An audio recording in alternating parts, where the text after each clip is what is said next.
Okay, so tonight, that was just a little surprise, by the way, guys. We have actually got two proper guests. Our first is one of our favourites. She is back only for an hour with a quick in and out presentation. It is the one they call Human Vibration.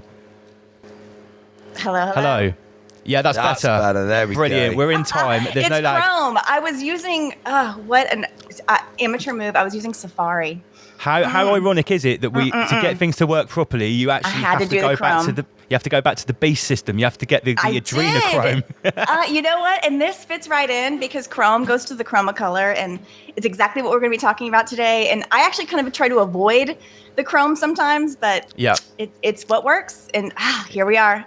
Here we are. Yeah, you've got to use what works at the end of the day. Hey, we're still existing in this realm. We've got to use its tools. So welcome back. We've got you for an hour. So we're going to cut to the chase. What is your presentation about today? Today I wanted to talk about magenta. I've favorite subject.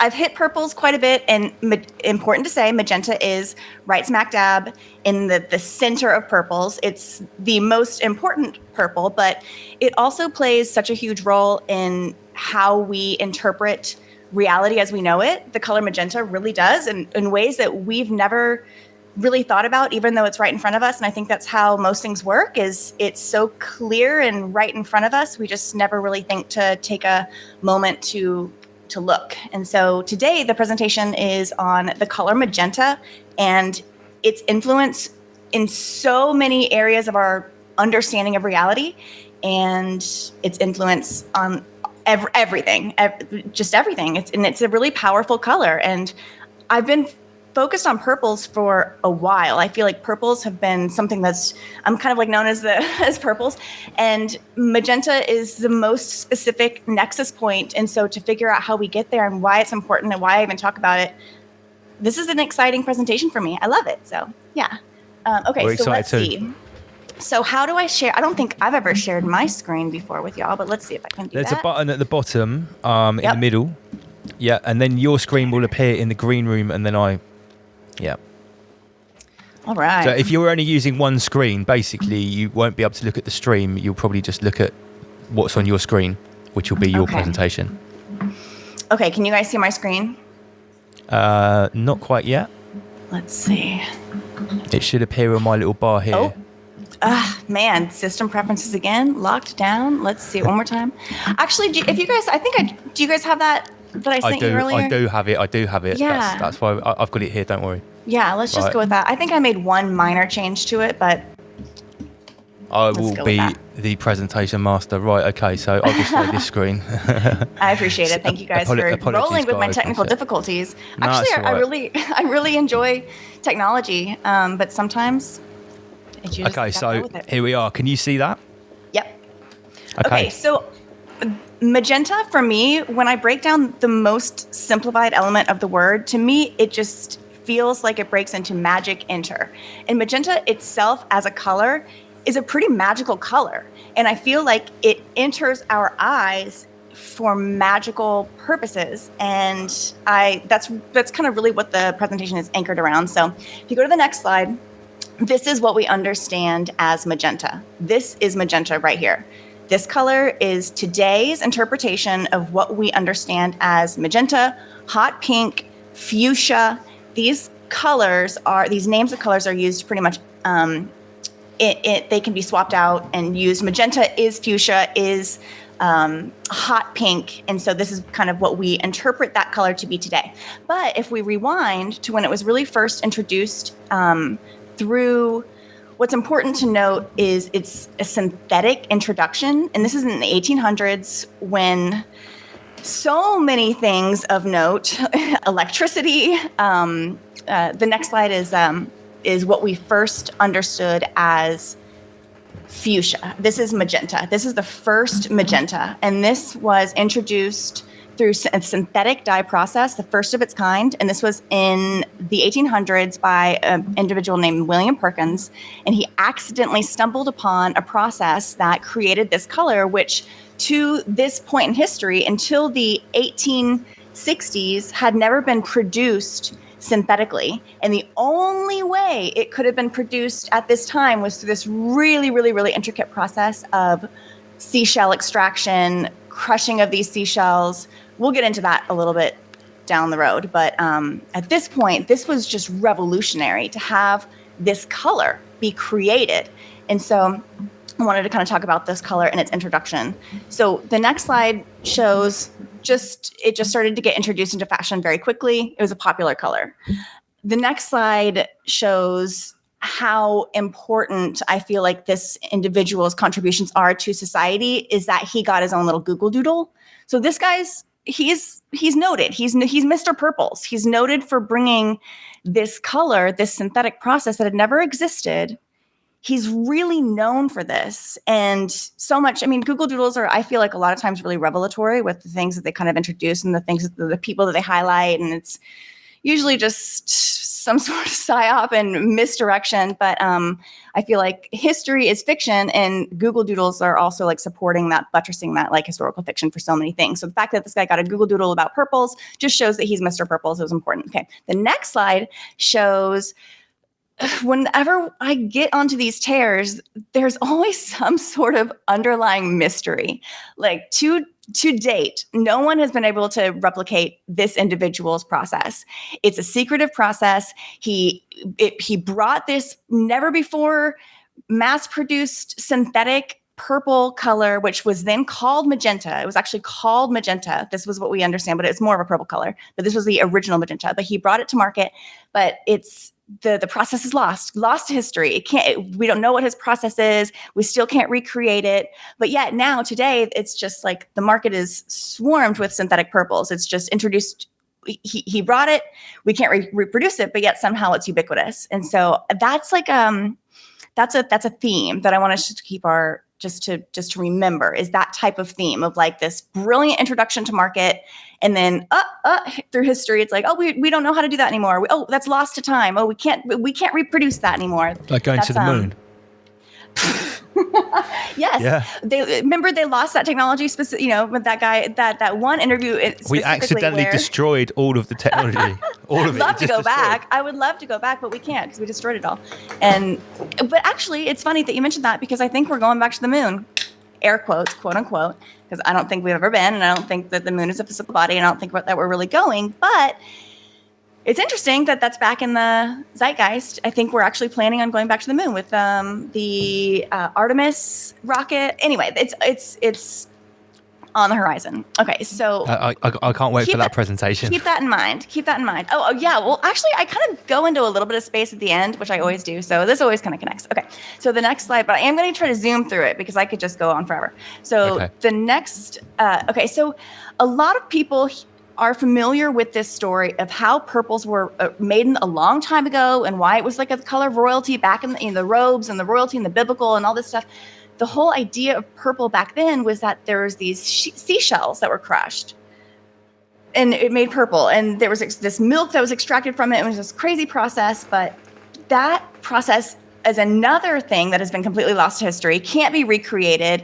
People have looked into it, and I highlighted this portion where it's saying like the amount of shells that would needed to be to even do like a tiny little sliver of fabric is way more than you could imagine harvesting as just to dye a tiny amount. Like there's no way that we could have produced anything of measure using the way that they told us. And I think history just makes up all these stories. So I think that the shell story is a historical fiction. So I just earmarked that, had that in there specifically just to mention that sometimes the stories of history about how things are done are fiction, and then sometimes they're like, oopsie, we lost it, or sometimes it's like, oopsie, we just don't know how they did it. And it's just a common theme. Okay, so the next slide is, okay, so magenta gets its name from this process right here. This is an aniline, which is coal tar, literally coal tar from the 1860s, coal, like black coal. And they dropped an alcohol, like an ethanol alcohol process on it. They did this thing called like this imbibing process where they drop an alcohol element onto the source, and this coal produced this element called fuchsin. And fuchsine is the original name of magenta. That got renamed to magenta. But I think it's really interesting because the color is coming from something that we understand to be like pure black, like coal.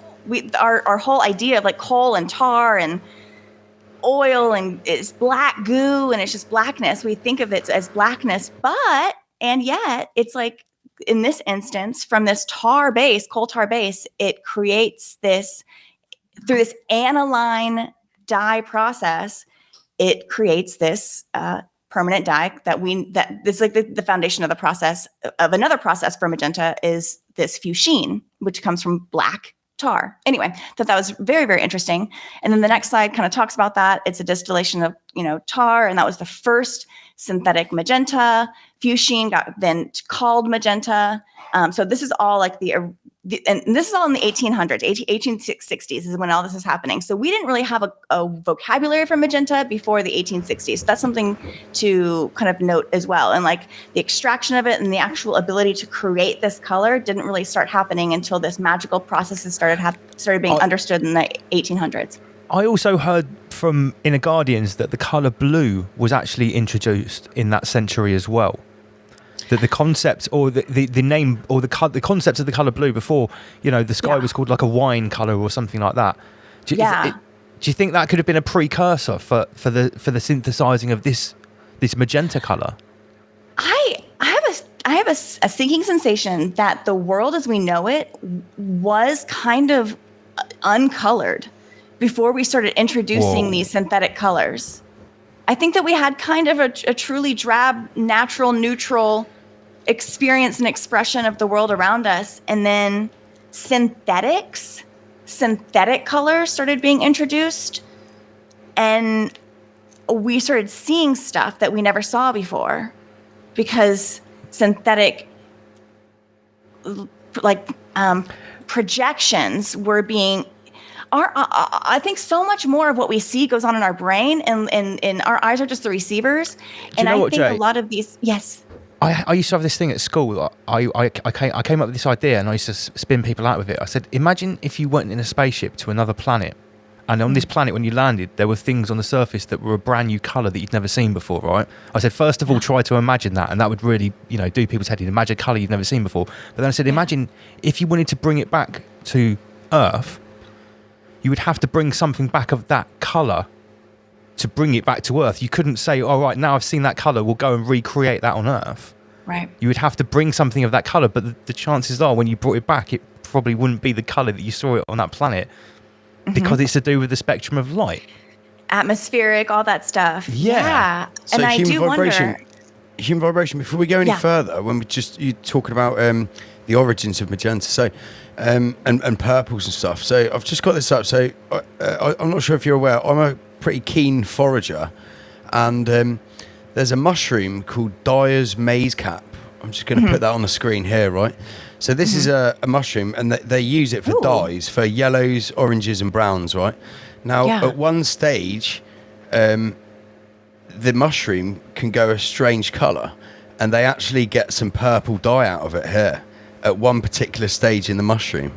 Wow. So that they did used to get purple dye. I don't know what century, but they've been doing this for quite a long time. But it was only... Is it psychedelic at all? No, it's not. It's completely inedible. No, it's got no... purple mushroom. But it's very rare for them to go this colour. But they used to. It used to be like a very expensive, like abnormal thing for them to manage to extract some purple dye from that. So yeah, I just thought I'd show you that. Yeah, I've never heard of that method for extracting purple dye. That's very cool. But then you think about it too, like beets, there's all sorts of ways but these are methods, what's interesting about this conversation too, is that the type of dyeing technique that we're going to be talking about moving forward is light-based.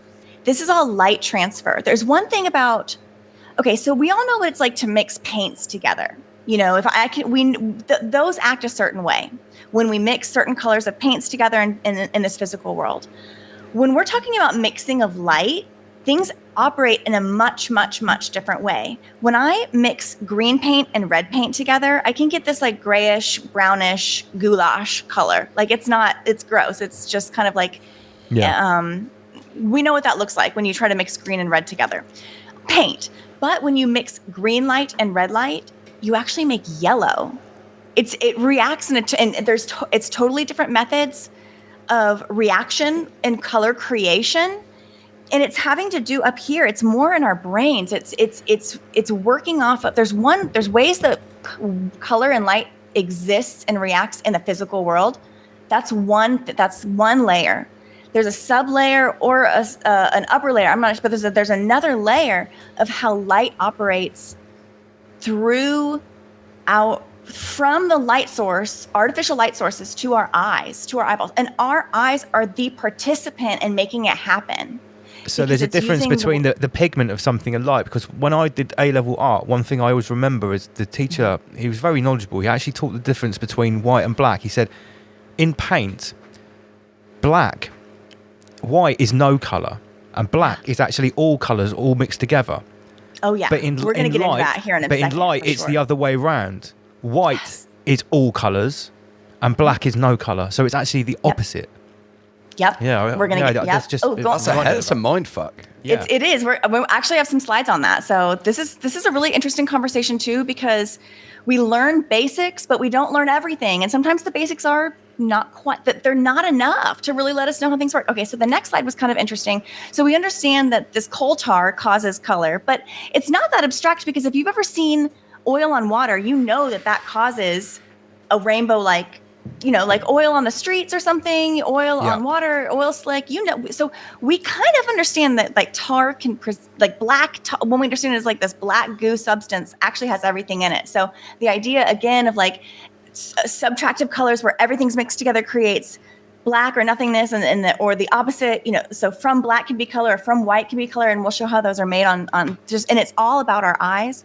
Okay, so the next slide is really how it's, okay, so fuchsia, the color is actually just named after the flower, because this does exist in nature. We're talking about something that does exist in nature, and the name of it comes from this fuchsine, this oil-based, tar-based, fuchsia color that they used as the basis of synthetic dyes, which started this whole revolution of all this stuff. It was based on the flower because it does represent nature. But what's interesting is that if you go to the next slide, the flower was named. Where does fuchsia get its name? The flower fuchsia gets its color name. It's from the person who discovered it. His name was Fuchs, and that means fox. And fox means a cunning or sly. If you go to the next slide, I kind of have that highlighted. But like, I think that the naming of things is so interesting. This color is kind of a color of trickery. And so the fact that it underpinning the name fuchsia is fox, which means a cunning or sly person, or like to baffle or deceive, to outfox someone. So I love that fuchsia is based on the word fox. And we'll actually come back to that because I think that it's important later on, and I'll show why. Okay, so the next slide, you guys should recognize this. It's your 20-pound note. It is ultimately the truth. Light is therefore color. Everything that we see through our eyeballs is light, and everything that light brings us is color. Point blank, period. Once light goes away, color goes away. Yeah. And so light is color, color is light. They are synonymous, they go together. There is not one without the other. The next slide is our visual light spectrum. This is everything. This is everything. This is what we understand our world to be. And what I think is very interesting is magenta is not on here. Magenta is nowhere on the visible light spectrum. What if you look up visible light spectrum from any way, shape, or form, this is what you're going to get, because it is this spectrum, this line starting with violet on one side, which is what we see there on the left, and then going to red on the other side, and the two sides fall off into ultraviolet, which we are unable to see. And there's actually no purple there at all. Purple isn't there. Violet, right. Purple is actually created when we start wrapping around. They represent color-wise, because violet we can't really interpret. We kind of drop off at blue. Like we really kind of drop off what we can perceive as true. And so like this is kind of just more of an interpretation of what it is. And I'll kind of go into that more too. But the reason I'm even asking this purple on there. The reason I'm asking is I actually put some of your work in one of my latest lyrics, and one of the bars says, "Subvert the spectrum like purple with DPM, decrease visibility." So because it's not actually on there, is it? Right off the edge where it's dark. They fake us this is what on you that said. side. It's not on there. Magenta is not on this spectrum. Right. So essentially, it doesn't exist. To get there, the next slide is kind of it's what we understand as an octave change within our music system, how we start at the bottom and end up at the top, but yet at the bottom and it's repeating, but we have to, like, what's that magic that it's like the horseshoe that theory. Allows it to start over, right? And for the color spectrum, if you want to get to the color wheel, which we're taught about the color wheel, to get there from the spectrum, we have to do a bending. We have to do a wrapping around. And that is what we understand as the color wheel. And there on the, the lower side there, the lower right side, it's the fuchsias. It's the blue into red, which creates that spectrum of magenta, which it's the connective tissue between the opposites. And in that is power. It's connecting the polarities. And anytime you wrap around, anytime that you mobilize a polarity, I think that there's energy there. There's energy in the connective forces of. Is it true to say opposites. that is that like at at 33 degrees? Well, it's at 33%, isn't it? Yes, actually, rose, the color rose, which is along the line of purples. Which, if you go to the next slide. So the next slide is the line of purples, and I talk about this. I've gone on and on about this forever and ever. I love the line of purples, and this really shows this shows what is created. This is like the zipper. This is when you connect opposite of red and blue, what we can really see of red and blue, and this is what you connect them around. And in the center, and the very center of that is magenta, at the very center point, and it's created. It's a created color. It's created at the center to like zip up the wrapping around of the visible light spectrum. And in that is a force, is an energetic force. I think magenta is as far as light goes, I think that magenta is a very powerful and significant delivery device of light information. And as we go forward, like there's a lot that I explore as far as that goes, like why magenta is so key. Magenta is very key in how we interpret this world. The next slide breaks down how our eyes actually take in light. We basically break the entire visible light spectrum, that beautiful little rainbow we just looked at, that long, beautiful spectrum. Our eyes don't do a great job at taking in the whole vast spectrum. Our eyes kind of like consolidate into three major groups, and they're not called the red, green, and blue cones, but that's pretty much what they equate to. They're called like the small, medium, large cones, but they basically break down to us being sensitive to the colors we understand as blue, the colors we understand as green, and the colors we understand as red. And if you go to the next slide, these are the base points. These are the next slide is how our eyes ultimately operate. Boop.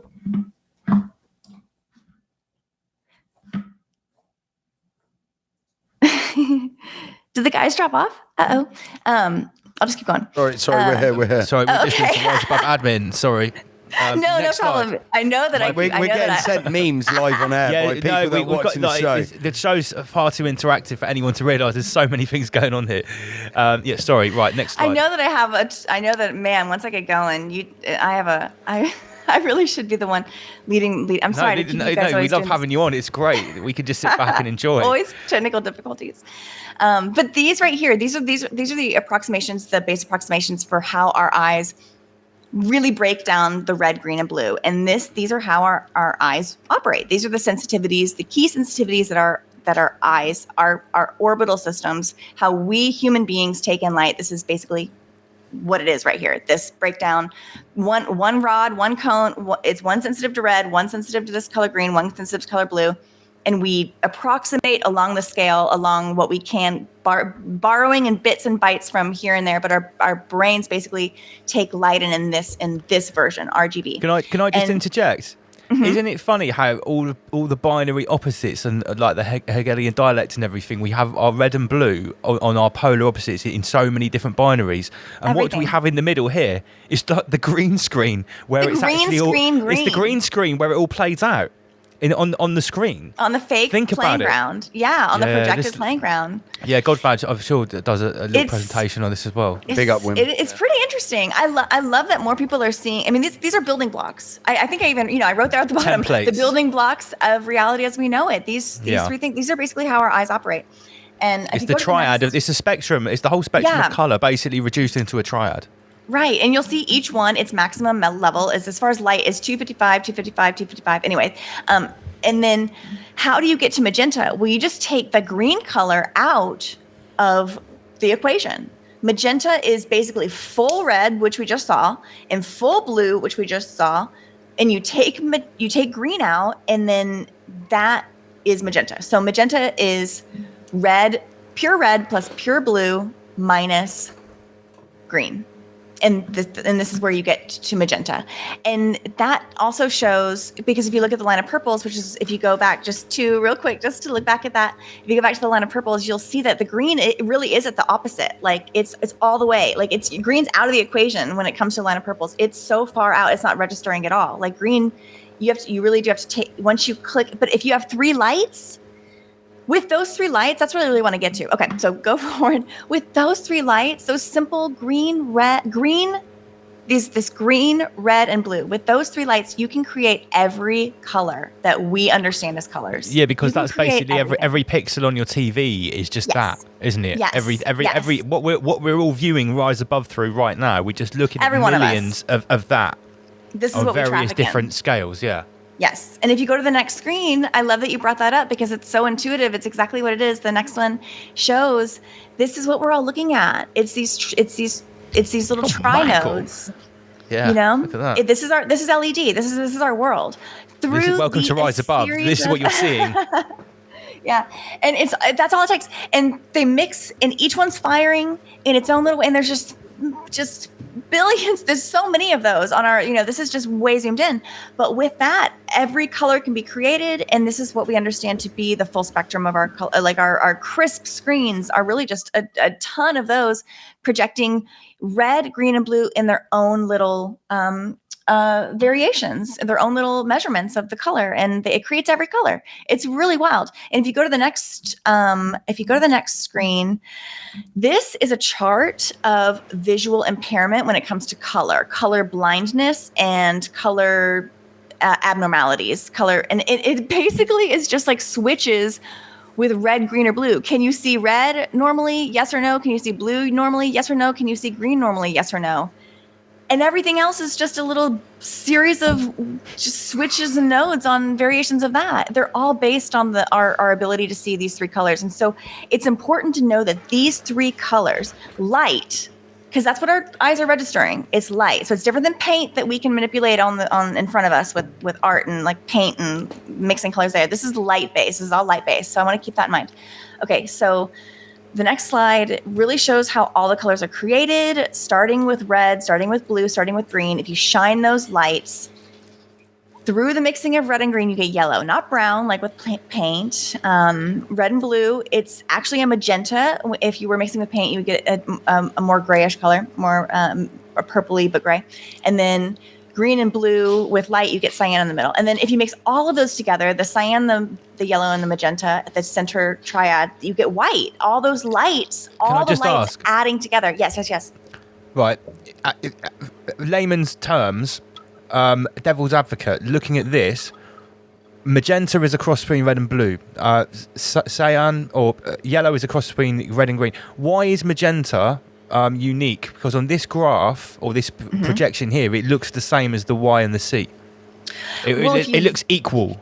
It does, but when you think about their measurements on the visual light spectrum, red and green aren't as far away as red and blue are, even though they're represented equally as far as like how light works, how if you shine certain lights and they make certain things, but the addition frequency between red and blue, because they are so much different in wavelength number, then the addition between red and green creating yellow, because yellow vibes at a different frequency than cyan. They're all their own little frequency maths.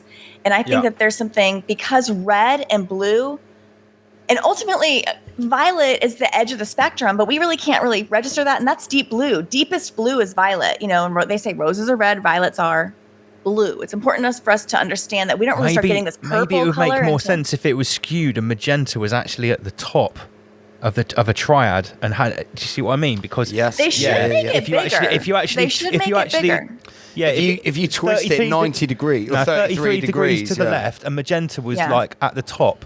You could do like that. in the middle. I reckon that would actually be more like symbolic of the position it holds. Yeah. Sorry, I'm not trying to update your slides. I agree. And I think the next slide, you're right. The next slide could have been improved if it did that too, because this one actually shows how the light works. If you're shining light on it, you're adding the light together. And that one could have been rotated again. You could have had the light sources, so the magenta could have been at the top again. But it does show how certain things blend together when we're talking about adding light. But to your point earlier, the next slide shows a different process, a subtractive process, but we're still talking about light. So when you think about this, when you think about cyan, you have to comprehend that is green and blue light together. That cyan, like to get to that base. So you're taking what we built in the last one. You're taking what we built in the additive, because at the center we got to the cyan, at the center we got to the magenta, at the center we got with the yellow. Those were built, So now we're taking what we built, putting that on the outside, and then taking away from it. And when we take things away from it, we can build by removing things, because we used the blue, we used the green, we used the red to make it, so we can take away from it and get those things back through light. Because again, we're just talking about light that we've added. So if you take it away, but then at the center, then like all of those together, if you added those together, they would actually equal black at the center. If you were to take cyan, which is already two colors mixed together, you could take yellow, which is already two colors mixed together. If you were to take magenta, which is already two colors mixed together, and layer those on top of each other and mix all of those together, you would get black. Whereas the other way around, black. Is that how you? The absence of light. The absence. Yeah, it would be black, but it would be everything. It's subtractive. Yeah, this one's subtractive. It would be the absence of light. By adding them together, you actually subtract, which is a very wild way of thinking about things. It's something from nothing. And yet, what we're about to go into is, this is magic right here. This one is magic. This is black magic. The one that we just looked at is black magic. It's creating something from, it's getting to nothing from, it's like you already built it with magic, and then you're going to I don't know. There's something about the process we just looked at that I think is like the crux of this mind magic that and Hollywood's built on it too. And so we're about to get into it. Okay, so this is a beautiful photograph of a escape in Wyoming. It's just but to get to this photograph, there's a couple of different ways we can get there. We can get there by the next slide, which is the additive process, adding the red sensitive areas and the green sensitive areas and the blue sensitive areas, which we don't really realize that's what they are, but that's exactly what they are. But when you mix those together, you get that, normally colored photograph, which ultimately is an amalgamation of things registering with those three cones in our eyes. So it's just straight playing off the red, the green, and the blue cones in our eyes, creating together, bing, bang, boom, easy math. We can do that image in our brains very, very, very easily. There's another way to get there. And that's the next one. That's called the subtractive, which we talked about. And this is taking elements out of an image. This is a much more ghostly process, if you'll notice. Like in the blue one, there's no barn at all. It's like there's kind of like there's an emptiness to this one, but all that emptiness together creates a something. And then that something is the representation of what we understand as the additive. But to get here, we actually have to have the process before too, because without the process above, without the red, especially with photography and film, which we're about to go into, because without the process above, the red, green, and blue, we can't yield the cyan, we can't yield the magenta, we can't yield the yellow. And so we can't this is like more of a recreative process. This is like recreating, and we're about to go into that as well. So it's so fascinating, this this building up and tearing down and building up and tearing down with color. But it all has to do with how our mind works. And I think at a certain point, it's really all just trigger of the mind. So the next slide, we're all very familiar with. We just talked about all these colors, but who hasn't seen some sort of screen like this, like this technical difficulty screen, off air, some screen. Sort of test screen. They're kind of letting us know that this is everything. Like, we thought we were watching programming before, but ultimately it's just like a series of these, just colors. Like, this is it. You're watching colors.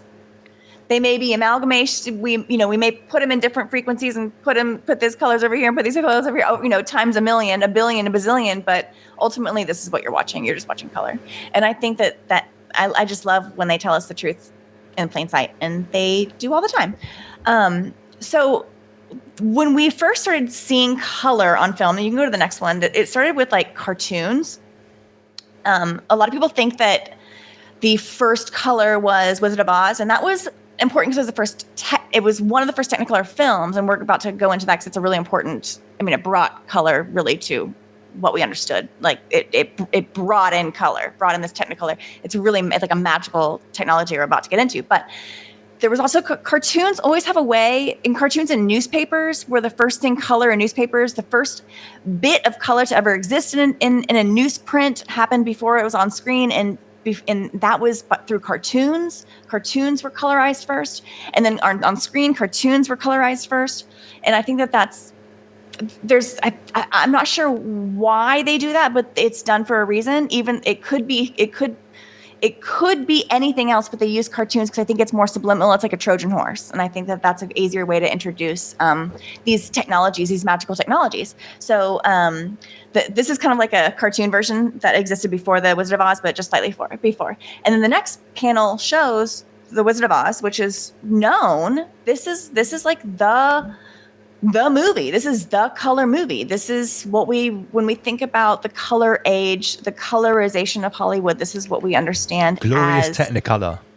Right, which only existed as a technology for a very short time. The way that this movie was created and the way that this movie, the technology and the process that the Wizard of Oz utilized and introduced into as color of how we do things, it's another one of those things that got lost to time. And I'm really like, it's just another one of those things. It was like a magical, almost spectacle, like almost pre-planned, unrecreatable, mystical, magical technology. And we're going to go into it. So I think this is really fascinating. So the next slide shows how this is the technology that was used, and these things had to be rented. Wow. These were the. It was such a cumbersome. This type of technology only really lasted like less than 2 decades. That this tri-film technology, which is what introduced this insane colorization process to what we understand as color movies. The Wizard of Oz was known for this hyper color, and that was how it was brand new, and it was a secret process that they had to be rented. These film cameras, tri-film cameras, had to be rented, and they were like 600 pounds. They cost so much money that it was unsustainable for it to actually work. Only a few films were actually introduced to it, and it was really just to push this new color revolution onto our eyeballs. And then after, it was replaced by this very simple process, which just got pushed out to the masses. But it's always this first like magical, mystical process that nobody can do anymore. And we'll go into that because it's like one of those things that just totally gets lost to time. So if you go to the next slide, basically it was filmed on, the Wizard of Oz was filmed on 3 black and white films, but one black and white film was sensitive to red. One black and white film was sensitive to blue, and one was sensitive to the green colors. And they created like a little imprint on the black and white. And if you go to the next slide, those black and white little imprints. So one is sensitive to the red, as you'll see, that barn, it's black. So it's sensitive to the red. The other one's sensitive to the green. You can see it's picking up the grass. The other one's to the sky. You see it's to the blue. And then there's this magical process. There's another process that happens outside of the film cameras, off-site. This is what people really don't know. Away from the movie theater, away from like the filming, like the movie stage, off-site is at this a secret underground base. At a secret, yes. The next slide, I'll show you. Go to the next slide. This is where it's done. The next slide is this. The imbibition. The imbibation process. Imbibation. And imbibation, what does that sound like? It's imbibing, like to take in alcohol. And that really is actually what it is. It's this secret process that introduces, just like the ethanol alcohol was introduced onto that coal to bring out the purples and the magenta at the very beginning that what we talked about. Like it needed that ethanol alcohol base, like to release some magical color. This imbibation process, which was a patented secret process, which always is patented secret process.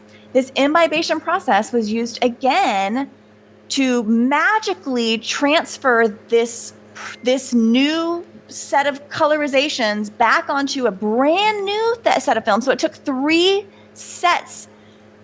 first it took three black and white films, and then from those black and white films, it took another set of 3 colors. So like a total of like 10 strips of film to create this one final process, which was all this really, it was unsustainable, didn't last very long. But I think it was like this purposefully cumbersome process, again, using this magical, mystical magenta, which is released through these chemicals. It's just this synthetic process, but it plays tricks on the eye. It's very important. The next slide shows these magical chemicals that are impossible to recreate. Those are what they would run through that previous image.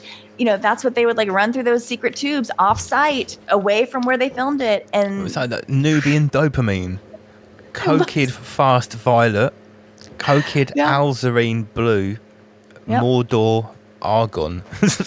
God, cyanide compound. And these are all like synthetically made, again, just like at the top where we talked about the synthetic purples. Like there's really no explanation on how we get here. These are all just it's like, so we're introducing these synthetic materials that all are based on these like alcohol introductions. The next slide shows how so we start with the red, green, blue, then we run it through this imbibation process. We end up getting this new subtractive, yellow, cyan, magenta. Those put together like create a new thing. And I think it's really interesting because imbibation, this is literally like some black magic. It's like it feels technology. Like black magic. It really does. And the fact that they have to do it through alcohol, which is super called chemical Technicolor pumped into your eyeballs, comrades. Directly. Imagine wait a minute. When did this film come out? Was it the 60s? It must have been before the 60s. 39. Whoa! I thought like the 50s or something. So 1939. Because I remember watching this film. The first time I watched this film, that I'll tell you right now, was in like 1987, and I was in Florida at my auntie's, and I was like, "What's this stupid black and white movie you've got on?" And it was obviously the start of it. It starts in black and white, and then when it turned into glorious Technicolor, I was like, "Holy shit! It looks amazing!" What must have people have thought in 1939, the first time they saw that in the movie theater, the moving picture theater, or whatever they called it back then? That must have been an experience. It was previously unseen. Yeah. No one had ever seen that shit before. No one had ever received that type of. Nobody had ever seen that type of light coming from the screens before, coming from their screens. Maybe they'd seen a fuchsia flower in the distance, because really this color really only existed in florals. And then until Mr. Perkins at the very top invented his purple dye or whatever, then it started being, in the 1860s, it really started, theoretically into, that's when I think history really starts, but that's when it started coming into fashion and all this stuff. But this is still like a relatively new thing for us to see, because you're right, up until this point we had seen these really drab sepia, black and white, silent picture movies. Color movies were brand new. This was so insanely beyond before its time. But what we've also got to remember is what was on the screen is obviously echoed in real life. So before we saw these amazing Technicolor colours on the screen, that means they also didn't exist in, say, like print. That means billboards. That means shop signs. That means what you actually see in the street. That means what the colours that people are wearing in their clothes. So what you were suggesting earlier on is actually really quite plausible, that before this technology was introduced, say 1939, before that, the colour range of everyday life was actually much, much more drab. Yeah, sure. Yeah. Much more drab. Especially when you think about the wars. The wars, too. You think about people going, like, people were at the time when you picture like factory workers en masse and people wearing these drab neutral colors, like there was no sense of fashion back then. It was I bet blood was like looks very a lot brighter basic back colors. then. If someone was got shot, they were bleeding, or someone got stabbed in the street, I bet the blood looked really bright. Ooh, back then. that's on like much more stark. Like if there was a murder in the street or something, it must have looked like terrible, like a big pool of blood back then. If everything was so drab. Yeah. It could have been. It reminds me of the book The Giver, where everything's in black and white, and they begin to see the color again. Because what if we go through time? I mean, if you really look back in history, they say that it was like purples and Tyrarian, all this stuff. But I kind of, I don't really think it really existed in the way that they tell us it existed. I think it's a much more rare process. And so I love that. Okay, so I love Disney always gives us these little truths. And there's this one scene in Dumbo where Dumbo takes a sip of alcohol, like of champagne, and he begins to immediately see pink elephants. And just the idea of like these magenta pink elephants being something like a hallucination. I thought that like, and they're specifically magenta, and it has to do with alcohol too, and the imbibition process using this magical magenta. I think that there's almost like a drunkenness happening in our brain when we are given magenta, when I think we're almost, it's almost affecting us in a way that is powerful that we may not recognize. And I think that it's important to note that all these things go through like a filter of alcohol to get to this end point of magenta. And then also the next slide, there's this very specific color of pink, which is called drunk tank pink. And you can read, there's all these different psychological studies that have been done on it. It was originally thought to subdue prisoners to pacify them, but it didn't. It did the opposite. It like enraged them. Oh, really? Okay. Wow. Yeah. It's something about the color. They thought that the color was going to be very calming and soothing, but I don't know if I believe these. It's making me feel nauseous just looking at it. Yeah, it was like very unsettling. It was a very unsettling thing. It didn't, and so instead they settled on like a baby blue, which is when you think about like our prison walls, like of course the sky is a baby blue because it's the most soothing color for us to realize that we're in prison. But the next slide is okay. So when you put all those together, when you build it back up, when you build the yellow, the cyan, the magenta all back up, you get the final product, which is this. So it's important to note that it's not just red, green, and blue film. It never was. It's this whole process that actually, it's like so many types of film, and then it finally ends up, and it's multi process.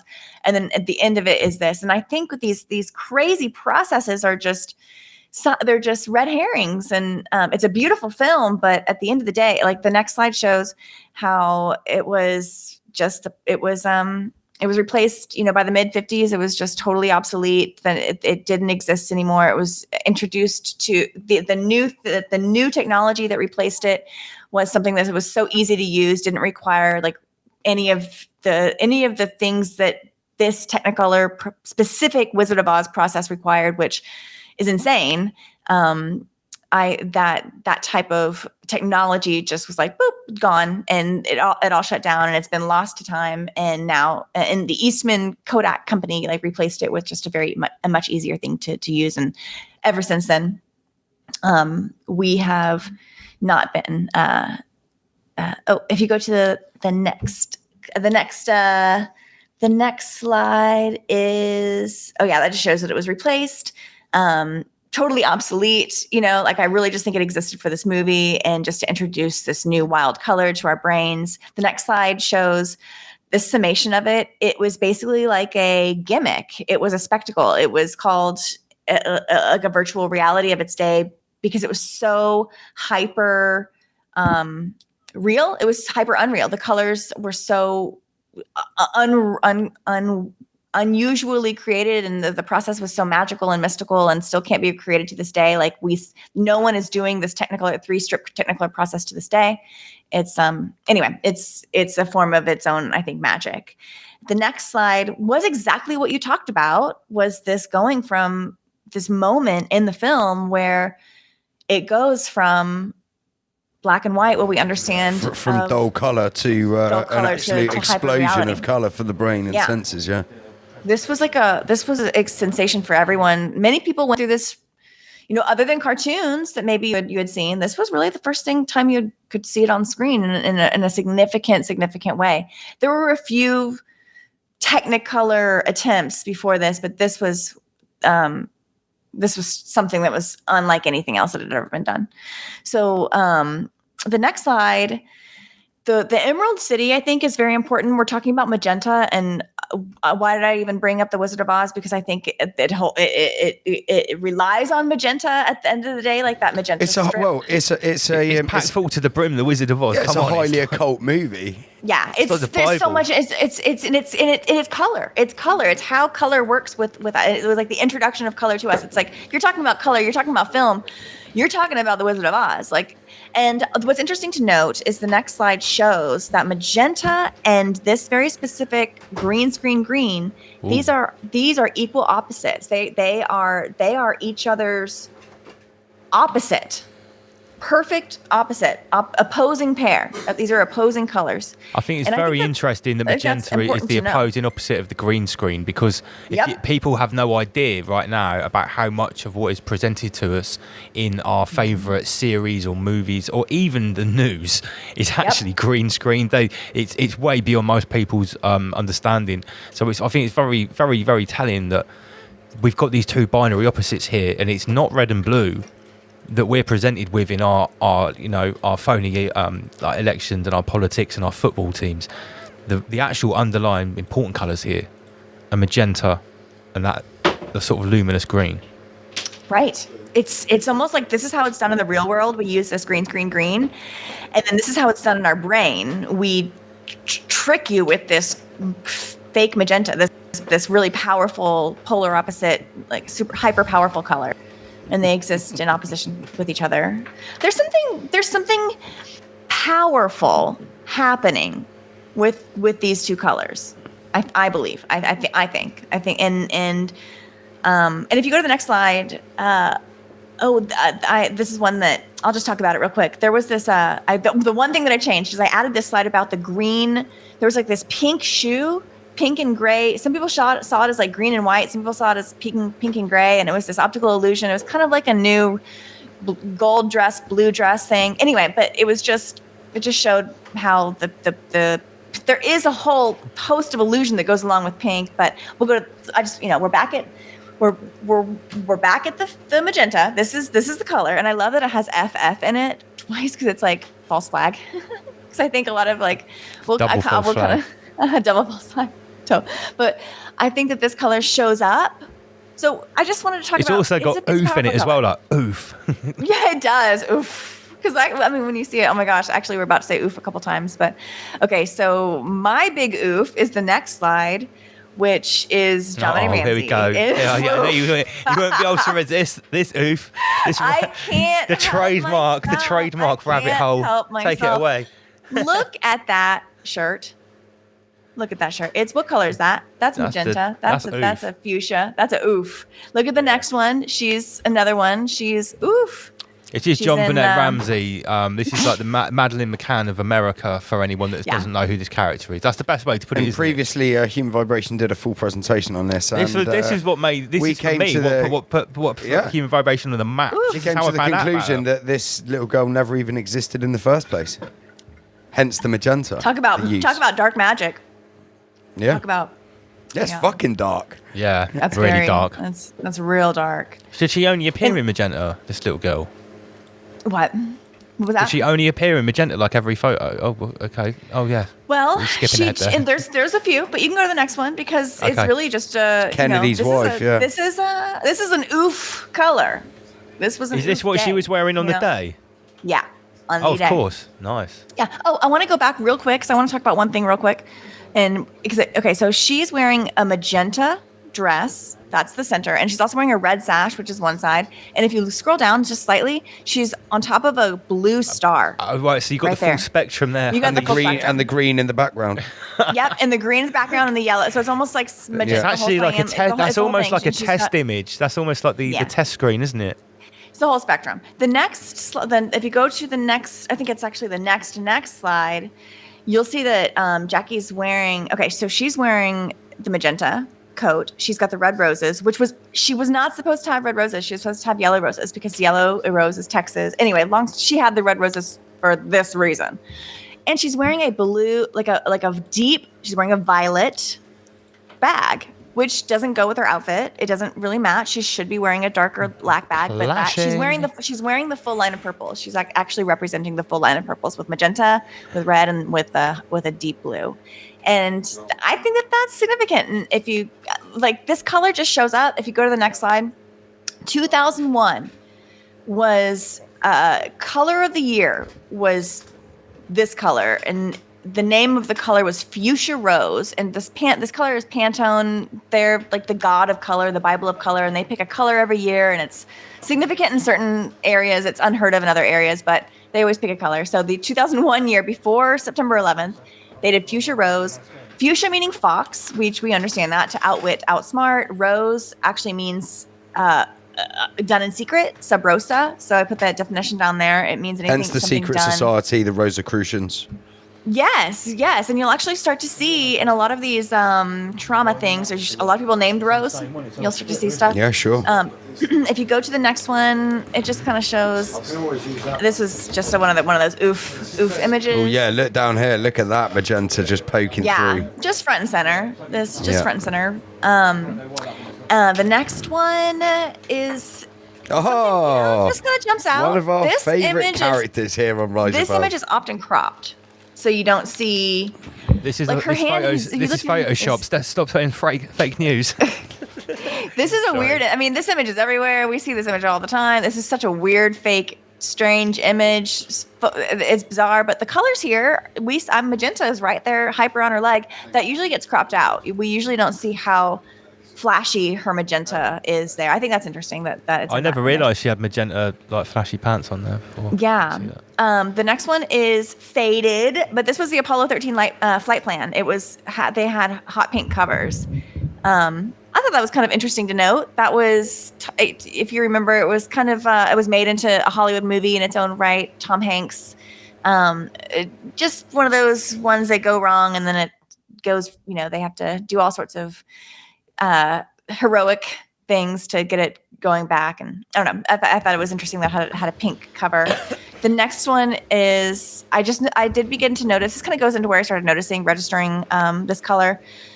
But politicians began, I felt like a big push on magenta. Nancy Pelosi being one, just one in particular, where she's always wearing this color. But I started noticing it most. Well, one was with the breast cancer awareness. I was always wondering why they lean so hard into pink. I think it could be because that's kind of its own little psyop. If you go to the next slide, just as a nod to that. But the next one is when I really started noticing it everywhere. This was in the George Floyd riots in the United States. And there was this guy, I just remember him as Pink Pizza Box Man. And this was in 2020, and he was everywhere. I remember the pizza box dude. I remember everywhere. him. Yes, he was. Yes. Yeah.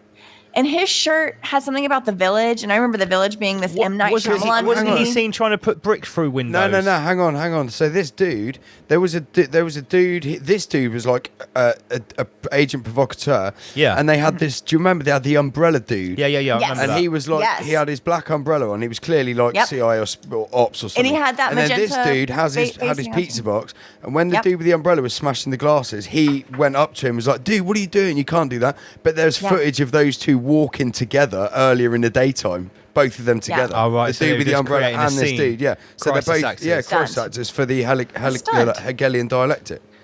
Yeah, it felt like a stunt. That's just when I first noticed it. I was like, "Gosh, this color just started to see." Once you notice it, it's one of those colors that you can't turn off. It symbolizes LARPing. It symbolizes LARPing if I see magenta. Well, the next, speaking of so this was from the George Floyd, but then I started looking at the George Floyd thing. This was from the security footage of the George Floyd. Yeah. I don't.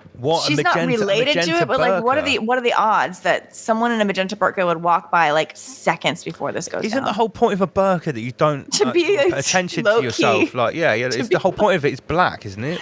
Yes. Unless you're seconds away from some sort of psyop. Yeah, that's the only time it would make sense. the next one, I just wanted to remind you, this color, again, is the very center of what I think is the line of purples. Magenta is a purple. Magenta is at the center of purples. So why is purple important? If you do any research on purple, you're going to go back to the royalty. And the next slide is about, again, it's like this line of purples is like lineage. What is royalty? But this lineage, this line of succession. And I think royalty is its own projection. And I think that's an important word. If you go to the next slide, like it kind of just explains purple's always been tied to royalty, and they used to say it was made through the shells. They crushed up shells, and that's why only royals could use purple colors and purple robes and biblical royalty and stuff. Even back then, it was because there was like this very specific process which can't be recreated today. Blah blah blah. We hear that all the time. Anyway, I think that might be a little bit of an illusion. I think it's a projection. The next slide shows almost like a literal projection. We were privy to that this year, right? Like literal hologram. The peasant's hologram, yeah. Yeah. And that's not insignificant. They're leaning into it. If you go to the next slide, it shows her portrait in the royal gallery is actually a hologram. They're really, really, really leaning into this concept. And I think the royals have always been a projection of power, a projection of royalty. And if you go to the next slide, when we're talking about projections, we're right back at this RGB. We're right back at this is holography. Like this is holograms. This is the Queen's hologram. It's just red, green, and blue. Again, it's just how our eyes work, how our light works and are coming into our eyes. This projection of reality that we see as a hologram, as a real color, hypercolor hologram of the Queen in our carriage, that's just red, green, and blue. We're back at square one. We're back at square 1, 2, and 3. We're right back to, and I love that purple rain. Yeah. And exactly, purple rain as in the reign of power, like to reign over one. It's a purple rain. Great comment. If you go to the next slide, this is how holograms work, essentially. And again, I want to note, if you look on the left side, okay, so right side, red, green, blue. Got it. But if you look at the bottom and the top, there's another emulsion. There's another emulsion process. And early holograms use silver halide as a photographic emulsive process. And that's the same that was used in film. That's one of the same chemicals, one of these private, secret chemicals, that made it all work. These ethanol, alcohol-based emulsive spirits. Yes, exactly. The spirits. They had to conjure some spirits. Holograms need it too. The early holograms required that as well. Later holograms are light-based, but these early ones, they required emulsive processes, and we're back at it. And the next slide is, this is from this year, when NASA, they sent a hologram physician into space. Hologram doctors beamed into the International Space Station for like a checkup to visit, quote unquote, for a checkup with an astronaut. I just thought that was hilarious. And then the next slide is just, again with the magenta, we're being shown so much about this new web Please telescope. Tell me we're not being told that that's a photo. I think it wouldn't surprise me nowadays. It's like some kind of coffin. This is a HD photo of a satellite.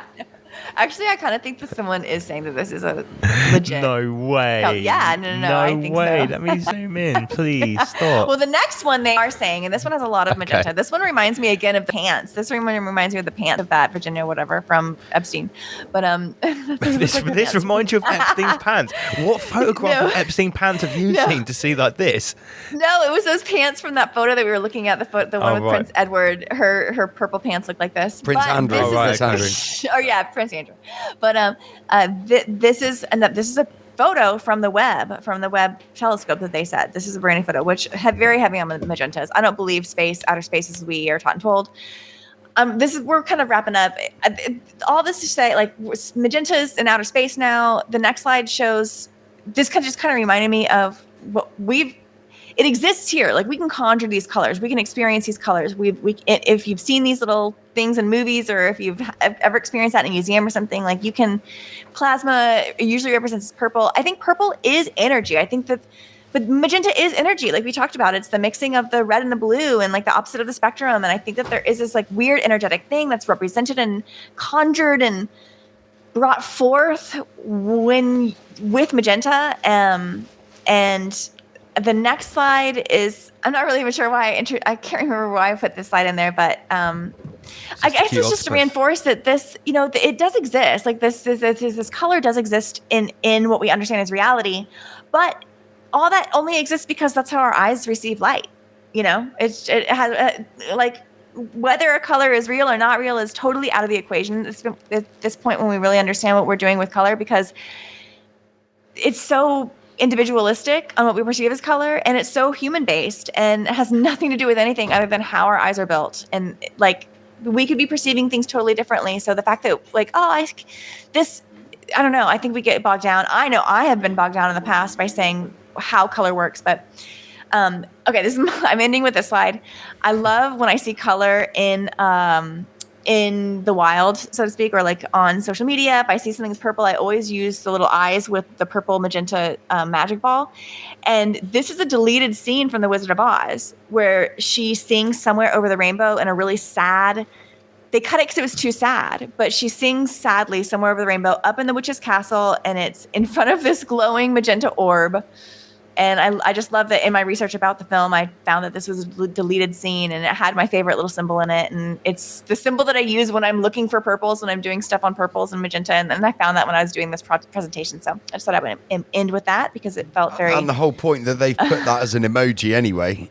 I love it. A magenta emoji. Come on. And then it's a templates too, because it's like I got a gold base, and it's the people who wrote The Wizard of Oz and directed it. They knew some shit. They were initiated. They made it specifically for that emoji. 100%.